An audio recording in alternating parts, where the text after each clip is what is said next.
Hello दोस्तों, नमस्कार। स्वागत है आप सभी का मित्रों हमारे एक और नए वीडियो में। दोस्तों, उम्मीद कर रहा हूं कि आप सब बहुत अच्छे होंगे। आप सबकी पढ़ाई लिखाई भी दोस्तों बहुत अच्छे से चल रही होगी दोस्तों आज हम प्रैक्टिस सेट के सेशन के जो हमारा चल रहा था सेशन, उसी के संदर्भ में एक और वीडियो लेके आए हैं और मौर्य काल से संबंधित बहुत ही अच्छे अच्छे प्रश्न हैं मित्रों। तो आइए शुरू करते हैं। आज का पहला प्रश्न है, मौर्य साम्राज्य के पतन का एक संभावित कारण था। ऑप्शन ए है, अशोक द्वारा अहिंसा अपनाए जाने के कारण सैन्य शक्ति का ह्रास हो गया। ऑप्शन बी है, बौद्ध धर्मावलंबी वणिक समुदाय इतना शक्तिशाली हो गया था कि इसने अपने सामने राज्य शक्ति को बौना बना दिया। विशाल सैन्य वाहिनी के रखरखाव में होने वाले खर्च, अधिकारियों को प्राप्त वेतन एवं जमीन बंदोबस्त में होने वाले अर्थव्यय की वजह से मौर्य साम्राज्य की अर्थव्यवस्था डगमगा गई। ऑप्शन डी है, ए एवं बी दोनों। तो इसमें जो मित्रों सही हो जाएगा, पतन, मौर्य साम्राज्य का पतन का जो संभावित कारण था दोस्तों, वो था यही है कि उसके बहुत विशाल साम्राज्य भी था मित्रों। इसलिए बहुत विशाल मौर्य साम्राज्य में सेना भी थी, इसलिए वो सेना के रख रखाव के अशोक की मृत्यु के बाद उसके जो है अनुयायी या उसके आगे के वंशज उसको जो है खर्च नहीं दे पाए, इसीलिए उसका पतन हो गया मौर्य साम्राज्य का। ठीक है मित्रों, आप लोग इतना याद रखेंगे जरूर से जरूर। अगला प्रश्न है दोस्तों, सुमेलित करने वाला है मित्रों। बहुत ही अच्छा प्रश्न है ये। वन लाइनर करके प्रश्न पूछा जा सकता है मित्रों, और पूछा भी जाता है वन लाइनर करके। तो इसको हम लोग बहुत ध्यान से करेंगे और इसको पूरी कोशिश करेंगे कि याद भी हो जाए हमें तत्काल, क्योंकि जो क्वेश्चन वन लाइनर करके पूछा जाएगा तो हमको अगर याद रहेगा आसानी होगी हमें करने में। तो आइए देखते हैं, अशोक स्तंभ कहाँ है मित्रों। तो अशोक स्तंभ जो है वो रंगपुरवा में है। ऑप्शन हमारा 4 सही हो जाएगा। पहले का, साढ़ वाली राजधानी लौरिया नंदगढ़ को कहा जाता है। लोमर्स ऋषि जो है उसकी गुफा कहाँ है, वो बराबर पहाड़ी में है, लोमर्स ऋषि की गुफा मित्रों। छिद्रयुक्त तरकूप कहाँ है मित्रों, वो रोपड़ कहाँ है, पंजाब में है मित्रों। तो ऑप्शन हमारा इसमें 4, 3, 1, 2 हो जाएगा। ऑप्शन हमारा डी सही हो जाएगा। बहुत ही अच्छा प्रश्न है मित्रों, इसमें आप लोग जरूर से जरूर इसको याद कर लेंगे। ठीक है, अगला प्रश्न हम लोग देखते हैं दोस्तों। अगला प्रश्न देखते हैं हम लोग। लिखा है, सारनाथ से प्राप्त अशोक के स्तंभ पर कौन सा पश उत्कीर्ण नहीं है। तो दोस्तों यहाँ आपको बताना है कि जो सारनाथ का अशोक स्तंभ है, अशोक स्तंभ कहाँ है, सारनाथ में। आप लोगों को एक चीज़ जरूर याद रखना होगा कि अशोक स्तंभ कहाँ है, सारनाथ में, वाराणसी में मतलब है। तो उसमें कह रहा है जो पश उत्कीर्ण है उसमें कौन नहीं है मित्रों, यहाँ नहीं शब्द दिया है। आप लोग इसको जरूर याद रखेंगे, कौन नहीं है। कुक्कुदान मतलब कुबड़ वाला वृष या बैल, हिरण, हाथी, अश्व। तो इसमें हिरण नहीं था मित्रों, बाकी जो है कुक्कुदान था मतलब वृषभ बैल था, हाथी था, अश्व था मित्रों। ठीक है, आप लोग जरूर से जरूर याद रखेंगे इसको। ठीक है, और इनको चलती हुई अवस्था में दिखाया गया है तो मित्रों। ठीक है, चलती हुई अवस्था में इनको दिखाया गया है। ठीक, अशोक के स्तंभ में मित्रों। आप लोग जरूर से जरूर इसको याद रखेंगे दोस्तों कि इसमें सिर्फ हिरण नहीं था, बाकी सभी थे मित्रों। ठीक है, लिखा है कि शासक ने अपने को देवताओं का प्रिय कहलवाया। चंद्रगुप्त विक्रमादित्य ने, कनिष्क ने, अशोक ने, समुद्रगुप्त ने। तो देवताओं का प्रिय जो कहलवाया था मित्रों वो अशोक था, क्योंकि अशोक जो है वो धार्मिक कार्यक्रम में ज़्यादा इंटरेस्ट रखता था मित्रों। ठीक है, ऑप्शन हमारा इसमें सी सही हो जाएगा। ठीक, अगला प्रश्न देखते हैं हम लोग दोस्तों। श्रीलंका के उस राजा का नाम क्या है जो अशोक के समकालीन था। अब यहाँ हमको बताना है कि श्रीलंका के राजा का नाम जो अशोक का क्या था, समकालीन। अभय था कि देवनापिया तिसा था कि मुताशिवा था कि पंक दुला था। तो इसमें ऑप्शन हमारा बी सही हो जाएगा मित्रों, देवनापिया तिसा था। देवनापिया तिसा था मित्रों। ठीक है, आप लोग इसको याद रखेंगे। ये अशोक के समकालीन था और कहाँ का शासक था, कहाँ का राजा, श्रीलंका का राजा था। ठीक है, अगला प्रश्न देखते हैं हम लोग। अगला प्रश्न है, लिखा है, अशोक के किस शिलालेख में उसे कलिंग विजय का उल्लेख प्राप्त होता है मित्रों। कलिंग विजय, कलिंग कहाँ है? उड़ीसा में मित्रों।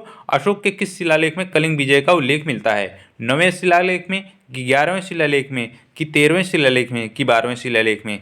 13वें शिलालेख में मित्रों अशोक के कलिंग विजय या कलिंग युद्ध की जानकारी हमें मिलती है, अशोक के 13वें शिलालेख में मित्रों। ठीक है, अगला प्रश्न है, कलिंग युद्ध का विवरण हमें प्राप्त होता है मित्रों।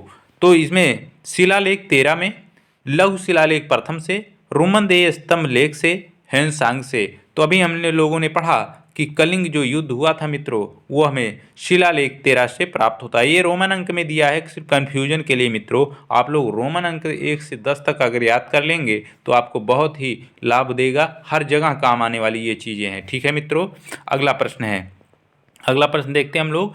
अशोक ने कलिंग राज्य पर आक्रमण किया मित्रों। लिखा है कि कलिंग राज्य पर आक्रमण कब किया था मित्रों अशोक ने? 260 ईसा पूर्व में, 261 ईसा पूर्व में, 273 ईसा पूर्व में, 280 ईसा पूर्व में।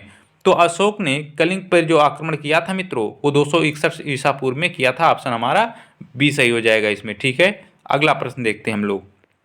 लिखा है सम्राट अशोक ने कलिंग को कब विजित किया? राज्य प्राप्त के चौथे वर्ष, राज्य प्राप्त के 8वें वर्ष, राज्य अभिषेक के दूसरे वर्ष, राज्य अभिषेक के 8वें वर्ष। तो इसमें मित्रों कलिंग जो विजित किया था मित्रों या कलिंग युद्ध जब किया था अशोक ने वो राज्य अभिषेक के अपने 8वें वर्ष किया था। ऑप्शन हमारा डी सही हो जाएगा इसमें। ठीक है दोस्तों, आप लोग इसको जरूर से याद रखेंगे। अगला प्रश्न है, देखते हैं। लिखा है 13वां शिलालेख संबंधित है युद्ध से, मूर्तियों से, धर्म से, राज्य से। तो 13वां शिलालेख जो है मित्रों वो कलिंग युद्ध से जो है वो संबंधित है। इसमें ऑप्शन ए सही हो जाएगा दोस्तों। ठीक है, अगला प्रश्न देखते हैं हम लोग। लिखा है अशोक के किस शिलालेख से युद्ध और हिंसा के कारण जनित उसके अंतर्मन की व्यथा प्रकट होती है मित्रों?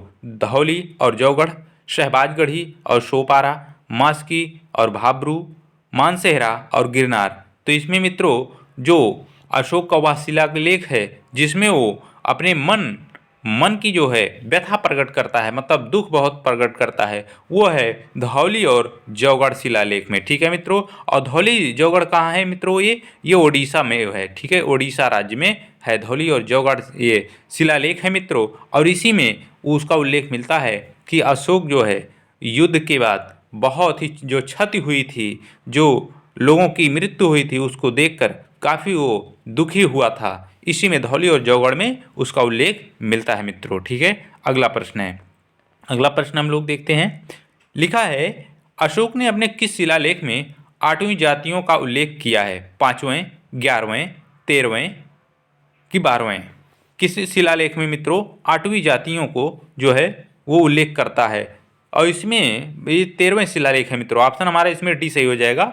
और इसी में ये 8वीं जातियों को जो है वो चेतावनी भी देता है कि जो है वो राजा के प्रति या राज्यद्रोह कोई ना करे, अन्यथा उसका परिणाम बुरा होगा।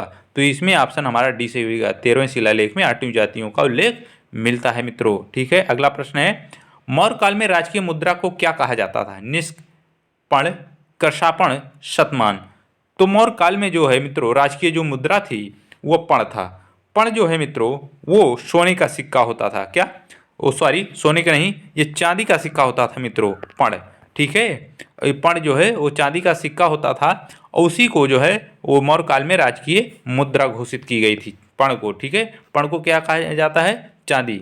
चांदी को सिक्के को पण कहा जाता है मित्रों। आप लोग इसको जरूर याद रखेंगे कि पण को क्या कहा जाता है? चांदी के सिक्के को पण कहा जाता है। ठीक है मित्रों, और ये राजकीय मुद्रा मौर्य काल की थी। अगला प्रश्न है, अगला प्रश्न देखते हैं हम लोग। निम्नलिखित में से किस मौर्य शासक ने आजीवक संप्रदाय को संरक्षण दिया था? चंद्रगुप्त मौर्य, बिंदुसार, दशरथ, कुणाल।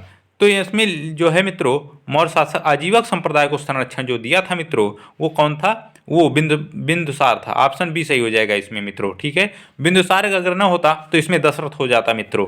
ठीक है, लेकिन पहले बिंदुसार आता है, उसके बाद अशोक आता है, उसके बाद दशरथ आता है, इसलिए पहले हम जो है संरक्षण सर्वप्रथम अगर प्राप्त किया था मौर्य काल में तो बिंदुसार ने संरक्षण दिया था दोस्तों। ठीक है, आजीवक संप्रदाय को। अगला प्रश्न देखते हैं हम लोग। लिखा है निम्न में से कौन मौर्य शासक आजीवक मत का समर्थक था? अब यहाँ देखिए, यहाँ वो प्रश्न नहीं है मित्रों। ठीक है, बिंदुसार नहीं है, चंद्रगुप्त मौर्य, संप्रीति, दशरथ, जालौक। तो मित्रों इसमें जो है आजीवक संप्रदाय का समर्थक अभी हम लोगों ने चर्चा किया था पिछले प्रश्न में, तो उसमें दशरथ था। ठीक है, इसमें क्या हो जाएगा, दशरथ। उसमें बिंदुसार था मित्रों। बिंदुसार को इसलिए कहा गया कि वो समर्थक था या शरण देने वाला था, क्योंकि बिंदुसार जो है वो सबसे पहले मौर्य काल का राजा था मित्रों। ठीक है, उसके बाद अशोक आता है, उसने भी आजीवक संप्रदाय को जो है संरक्षण प्रदान किया था, और दशरथ भी किया था, जो अशोक का पौत्र था ये मित्र। दशरथ क्या था, अशोक का पौत्र था। आप लोग इसको याद रखेंगे, बहुत ही अच्छा प्रश्न है मित्रों, जो बता रहे हैं हम उसको भी आप लोग ध्यान रखेंगे। अगला प्रश्न है, निम्नलिखित में से किसने नागार्जुनी पहाड़ी की गुफाओं को आजीविकों को दान में दिया था? तो यहाँ इसमें क्या है, कुणाल, संप्रीति, दशरथ, इंद्रपालित। तो इसमें मित्रों नागार्जुन पहाड़ियों में गुफाओं आजीविकों को किसने दान दिया था? तो इसमें दशरथ ने दिया था मित्रों। ठीक है, इसमें लोमर्स की जो गुफा है मित्रों वो बहुत ही फेमस है दोस्तों।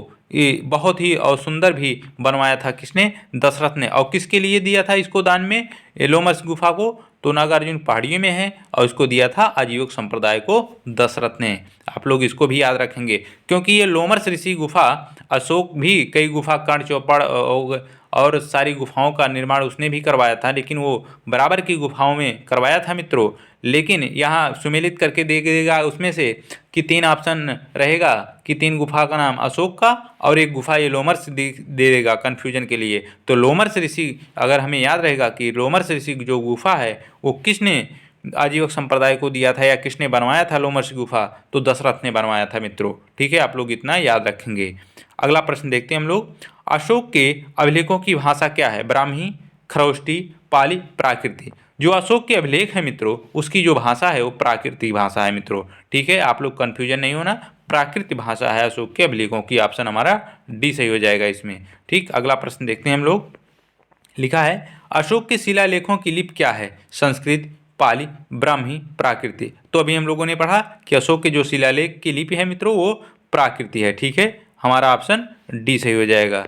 अगला प्रश्न है, अशोक के समय की ज़्यादातर अभिलेख किस भाषा में है? प्राकृतिक, पाली, खरोष्टी, संस्कृति। ज़्यादातर उसके जो अभिलेख है मित्रों अशोक के वो प्राकृतिक भाषा के हैं। ठीक है, ऑप्शन हमारा ये सही हो जाएगा इसमें। ठीक है, ज़्यादातर अभिलेख किस भाषा में है अशोक के? वो प्राकृतिक भाषा में है मित्रों। ठीक है, अगला प्रश्न देखते हैं। लिखा है, अशोक के किस स्थान के अभिलेख को रानी का अभिलेख कहा जाता है मित्रों? तो इसमें धौली है, कौशाम्बी है, मास्की है कि गुर्जरा है? तो इसमें ऑप्शन नंबर बी सही हो जाएगा, कौशाम्बी मित्रों। कौशाम्बी जो है उसी में रानी के अभिलेख की हमें जानकारी मिलती है। और कौन सी रानी थी अभी हम लोगों ने आगे पढ़ना है हमें। ठीक है, आगे हम लोग पढ़ेंगे इसके बारे में कौन सी रानी थी। यहाँ लिखा है मित्रों, सम्राट अशोक की निम्नलिखित रानियों में किसका नाम उसके अभिलेख में उल्लिखित है?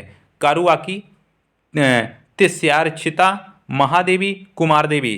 तो इसमें मित्रों जो है कारुवाकी जो है वही उसकी पत्नी थी, उसी का हमें जो है अभिलेखों में उल्लेख मिलता है। और कहाँ? कौशाम्बी अभिलेख में हमें देखने को मिलता है कारुवाकी। और यही इसका जो है एकमात्र अभिलेख भी है कारुवाकी।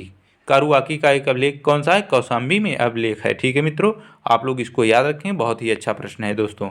ठीक है, बस मित्रों आज के लिए इतना ही। उम्मीद कर रहा हूँ कि आप सबको प्रैक्टिस से ज़रूर अच्छा लग रहा होगा मित्रों। अगर अच्छा लग रहा है तो आप लोग इसको हमारे चैनल को सब्सक्राइब करें और शेयर करें। तो मिलते हैं किसी और नए वीडियो में मित्रों, तब तक सभी को नमस्कार, जय हिंद।